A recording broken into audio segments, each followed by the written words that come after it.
नमस्कार, मैं प्रिया और आप देख रहे हैं लाइव बिहार झारखंड नेटवर्क। पूरे झारखंड में पंचायत चुनाव की घोषणा के साथ ही आदर्श आचार संहिता लागू कर दी गई है।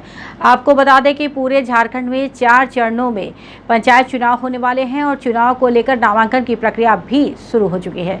आज हमारे साथ लाइव सेशन में बातचीत करने के लिए ग्राम पंचायत मोहलीडीह प्रखंड बागमरा से मुखिया कार्यवाहक मोहम्मद आजाद जुड़ने वाले हैं। आपको बता दें कि यहाँ से वर्तमान मुखिया नूर जहां है। तो चलिए लाइव सेशन में आज आपको रूबरू करवाते हैं मुखिया कार्यवाहक मोहम्मद आजाद से। आजाद जी नमस्कार, बहुत बहुत स्वागत है आजाद जी लाइव बिहार झारखंड नेटवर्क पे आपका। आपको भी, आपको पूरे चैनल वाले को जी। आजाद जी, चुनाव को लेकर तैयारी कैसे चल रही है आपकी? तैयारी तो चल रही है। चुनाव तो 1-1.5 साल लेट हुआ, लेकिन जनता में काफ़ी उत्साह है चुनाव आने के बाद। जी, नामांकन कब है आपकी तारीख मुकर्रर नहीं किए हैं, लेकिन 21 से 27 के बीच में कभी भी करेंगे। जी, तो इस बार के चुनाव में नूरजहां जी ही उतरेंगी ना, किसी और को उम्मीदवार उतारने जा रहे हैं आप? नहीं, नूरजहां जी हैं प्रत्याशी। जी, तो क्या माहौल लग रहा है आज़ाद जी? लोगों में कितना उत्साह है, कितना समर्थन है आपको लेकर? 100% प्रत्याशी के प्रति रुझान है और उसके कार्य से लोग संतुष्ट हैं। इसीलिए हो सकता है आप लोगों की कृपा रहा तो इस बार निर्विरोध भी हो सकते हैं। जनता में जो मैसेज है जी। तो आजाद जी, इस समय तो जब प्रचार प्रसार अब शुरू हो गया होगा आपका, तो डोर टू डोर कैंपेनिंग भी हो रही होगी। हम तो 5 साल कैंपेनिंग ही करते हैं, डोर बाय डोर घूम के ही काम करते हैं। सभी लोग जानते हैं। जी, तो बहुत अच्छी बात बता रहे हैं, क्योंकि बहुत सी जगह इस तरह की शिकायत मिलती है कि जनप्रतिनिधि से मुलाकात नहीं होती है चुनाव के बाद। मेरे पंचायत के जनता से पूछ सकते हैं जो मुखिया आपको किस टाइम मिल जाएगा, कब मिलेगा। जी। आजाद जी, पंचायत में आपका पहला कार्यकाल है ना दूसरा? ये दूसरा है। दूसरा कार्यकाल पहला में हम थे, अभी हमारी पत्नी है। जी, तो 10 वर्षों से पंचायत से जुड़े हुए हैं आप, तो पंचायत से तो भली भांति आप रूबरू हैं। कौन कौन सी समस्याओं से ज़्यादा परेशान रहे थे पंचायत के लोग जब आपने कार्यकाल संभाला था? चुनौती क्या रही थी आपके सामने इस पंचायत में? मेरे पास जब चुनाव पहली मरतबा हम जीते थे तो बहुत समस्या था गांव में, जैसे नाली का था, रोड का था, पानी का था और बिजली का था। जी, तो अब कितना बदलाव आया है पंचायत में? कितना विकास हो गया उस समय से अब तक में? काफ़ी रोड कम से कम 15-16 इस टर्म में 15 रोड बना होगा, पीसीसी रोड। और पानी का समस्या के लिए जल मीनार लगभग इस टर्म में लगा है 4-5 और मेरे टर्म में लगा था 7-8 और स्ट्रीट तो लाइट वगैरह। इस वक्त पंचायत में पानी की समस्या पूर्ण रूप से समाप्त हो गई है ना अभी, और आवश्यकता है? नहीं, आवश्यकता तो है। अभी एल&टी द्वारा जो यहाँ पाइप बिछाया गया है उसमें हाउस कनेक्शन का टेंडर सुनते हुआ है और बिहार में शायद मुखिया लोग कराता है जल नल योजना का, लेकिन यहाँ तो जिला से टेंडर होके ही पंचायत में काम होता है। अगल बगल में हो रहा है। मेरे यहाँ भी कोई कॉन्ट्रैक्टर को मिला है, PhD से हमारी बात हुई है, वो चुनाव के बाद काम लगाएगा। जी, अच्छा आजाद जी, इस कार्यकाल में बात की जाए प्रधानमंत्री आवास योजना की, कितने लोगों को लाभ हुआ? देखिए, पहले BPL था और प्रधानमंत्री योजना जो है वो पहले इंदिरा आवास के नाम में जाना जाता था। तो इंदिरा आवास मेरे यहाँ मात्र 7 या 8 था, लेकिन जब हम कार्यकाल संभाले तो वो लिस्ट आया लगभग 80। तो 80 में से 45 मेरा प्रधानमंत्री आवास कंप्लीट है बनके, और अब सेंट्रल गवर्नमेंट पंचायती राज एकदम डायरेक्ट कर दिया है। पहले हम लोग क्या करते थे, जो ग्राम सभा में जिसका अति आवश्यकता था उसको उठा के देते थे, लेकिन अब वैसा कुछ नहीं होता है। अब सीरियल से ही काम होता है जिसका लिस्ट में है। और अभी ग्राम सभा करके हम दिए हैं लगभग यहाँ पर जितना लोगों को ज़रूरत है प्रधानमंत्री आवास का, वो लिस्ट अभी मेरे पास नहीं आया है। 80 का लिस्ट में मोटा मोटी 45 का काम हुआ है, बाकी अब चुनाव के बाद होगा।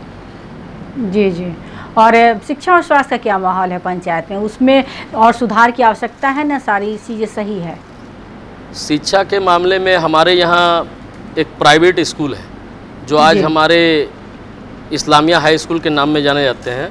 लगभग वहाँ 600 बच्चा बच्ची मिलके पढ़ाए, और एजुकेशन के मामले में हमारे बस्ती में कोई भी बच्ची बिना इंटर ग्रेजुएशन किए आपको नहीं मिलेगा। ये एक बहुत बड़ा हमारे यहाँ एक मौलाना यूसुफ करके आए थे, वही एक अपना एक खपड़ा के घर से शुरू किए, फिर हम लोग गांव वाला उनको कोऑपरेट करते गए, वो हॉल बाय हॉल बनाते गया। उसके बाद हमारे यहाँ शिक्षा का व्यवस्था बढ़िया हुआ। और हमारे ये टाउनशिप जो पड़ता है पंचायत एरिया में, तो अगल बगल में नेहरू बालिका विद्या कॉलेज हो गया, बगल में भूली हाई स्कूल हो गया, लेकिन हमारे पंचायत में भी हाई स्कूल की आवश्यकता है, जिसका सरकार से हम अनुरोध करेंगे, अपने शिक्षा मंत्री से करेंगे जल्द से जल्द हमारे पंचायत में भी हाई स्कूल हो। जी। और स्वास्थ्य केंद्र है या नहीं पंचायत में? स्वास्थ्य केंद्र अभी तक बना नहीं है मेरे यहाँ, और प्रयास है। लोग इस वक्त इलाज के लिए कहाँ पर जाते हैं? नज़दीक में आसपास में कोई? अभी तो नज़दीक में आसपास में अगर कोई गरीब अगर है तो उसको ले जाना पड़ता है हमको PMCH जी, धनबाद ही ले जाना पड़ता है। जी जी। तो पंचायत में ये सुविधा नहीं है, इसके लिए कहीं पर आपने आवेदन पूर्व में दिया हुआ है? जी जी, आवेदन हमने दिया है, प्रखंड को के मतलब मैंने दिया है आवेदन, माननीय विधायक से भी बात रखे हैं, लेकिन अभी तक इस पर कार्रवाई नहीं हुई कोई? नहीं, अभी तक नहीं हुआ है, लेकिन आश्वासन मिला है। जी जी जी। हमारे यहाँ आंगनबाड़ी केंद्र 2 चलता है जी, वहाँ पर सारी व्यवस्था सही है? वहाँ पे व्यवस्था ठीक है, लेकिन एक आंगनबाड़ी के लिए हॉल है, एक आंगनबाड़ी के लिए हम लोग दिए हुए हैं, जो बहुत जल्द काम शुरू होने वाला है। अभी तो प्राइवेट रूम में वो चला रहा है। जी। अच्छा, राशन कार्ड की क्या स्थिति है? उसमें कितने लोगों को लाभ मिल रहा है?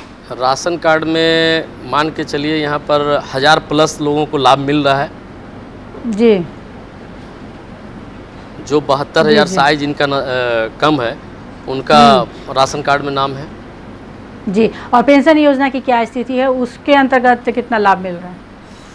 पेंशन योजना हमारे यहाँ जब हम चुनाव नहीं लड़े थे, जब पंचायती चुनाव आया था 2010 में, उस समय 5 था हमारे यहाँ पेंशनधारी, मात्र 5 वृद्धा विधवा मिला के। अभी हमारे यहाँ 100+ है और सभी को मिल रहा है जी। और अभी जो हाल में झारखंड सरकार द्वारा जो जनता दरबार लगाया गया था हर पंचायत में, उसमें कुछ आवेदन गया है। अब ये देखना है कि इसका पेंशन कब से सरकार चालू कर रही है। जी जी जी। तो आजाद जी, इस बार जनता के बीच क्या मुद्दा लेकर के जा रहे हैं? किस मुद्दे के साथ उतरेंगे चुनाव में? देखिए, मेरा मुद्दा अब यहाँ पर जटिल लड़ाई हो गया हम लोग को BCL से जी। BCCL कंपनी हमारे मोहल्ली के पूर्वजों के ज़मीन में लगभग 80 में अधिग्रहण किया था ज़मीन को, और कहीं न कहीं आश्वासन दिया था नौकरी का, मुआवजा का, लेकिन अधिग्रहण जब किया था तो माननीय जिला के जो उस समय DC थे, वो किसी रैयत या किसान से बात नहीं किए थे। औने पौने दाम में, यानी 7 रुपये, 10 रुपये, 12 रुपये डिसमिल करके ज़मीन का अधिग्रहण किए थे। और वो ज़मीन कुछ है जो कोयला निकाल रहे हैं, और कुछ में मुआवजा जो मुआवजा नहीं फुलफिल दे पाए या नौकरी नहीं दे पाए, तो ज़मीन खाली पड़ा हुआ है। तो हम लोग को यही कहना है, जो हमारा खेतियर ज़मीन है जिसमें हम धान उगाते थे, वो ज़मीन हमको BCL वापस दे। ये मुद्दा लेके हम इस बार आने जा रहे हैं अपने जनता के बीच में, अपने किसान भाइयों को ज़मीन वापसी का मामला लेके आएंगे। और जो BCL हमारे साथ जो वादा किया था, रोड, बिजली, स्वास्थ्य केंद्र, ये सब देने में फेलवर हुआ। यहाँ तक जो 20 मेडिकल होके पड़ा हुआ 90 से 45 नौकरी की बात थी, जिसमें 20 गो का मेडिकल हो के पड़ा हुआ है। कोई पॉलिसी आ गया, RR पॉलिसी शायद 2 एकड़ का BCL में, और हमारे यहाँ एग्रीमेंट हुआ था 1 एकड़ 36 डिसमिल में CMD के साथ। तो हम लोग 1 एकड़ 36 में अड़े हुए हैं, वो 2 एकड़ मांग रहा है। बस इस वजह से 90 से अभी तक फाइल सड़ रहा है उनके यहाँ। तो यही मुद्दा लेके हम जनता के बीच में इस बार आएंगे। जी, बहुत बहुत धन्यवाद आजाद जी, लाइव बिहार झारखंड नेटवर्क से बातचीत करने के लिए, और हमारी तरफ से, चैनल की तरफ से आपको चुनाव की बहुत सारी शुभकामनाएं। चलिए, आपको, आपके पूरे टीम को और इस न्यूज़ वाले को भी, भाई बिहार झारखंड न्यूज़ को भी धन्यवाद देते हैं, अपनी ओर से शुभकामनाएं देते हैं, जो आप लोग सही चीज़ को हमेशा उजागर करते हैं। शुक्रिया आप लोग के लिए। जी, बहुत बहुत धन्यवाद आपका।